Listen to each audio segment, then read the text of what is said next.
Laki na itong, anong tawag dito Ate Miriam na halaman na to? Di ba ito yung apog? Ay, apog. Hindi. Dapo. Dapo. Ito yung dapo. Ang laki na. Parang paros wheat. Ano paros? Nakuha natin lang. Ay, hindi. Yan yun ay parang bamboo. Ano? Ay, kung sa pabenta na kako sa kanya ko. Ang ganda. Ang laki na. Daming puno dito. Dito kami sa aming kasister. Dapo yan yung. Dapo. Oo, Ano yung dapo yan. pasdak? Hindi ko alam yung pasdak. Meron akong pasdak sa bahay. Alam ko, Yung ano. naano dun sa taas ng nyug. Ayun. Ang daming halaman dito.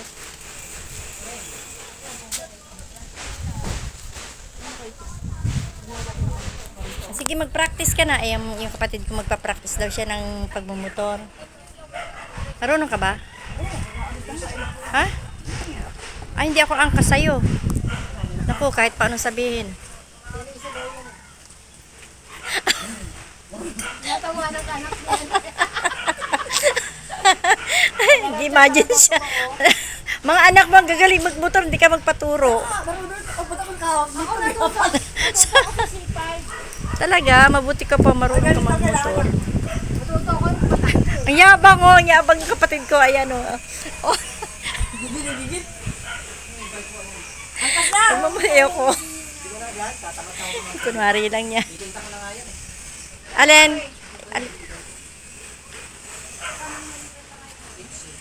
Ang dami. Ano yun? Ibibita mo? Ibang.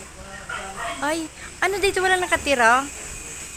Pwede bang makitanim dito? Doktor yan eh.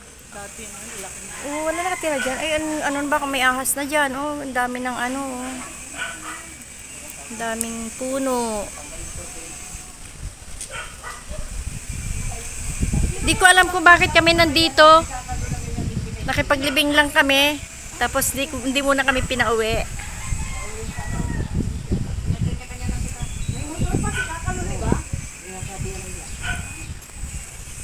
Ayan po yung mga kasama namin. Ayan. Ayan sila. O, yan. Dalawa na yan.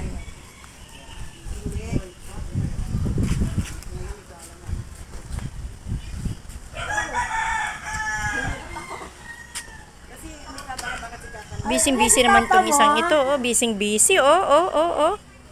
Hi.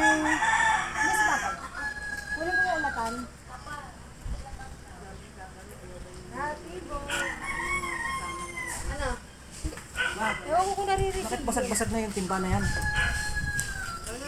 Hindi na mga halaman dito. Ano nga pala sila Maria pala dyan nakatira.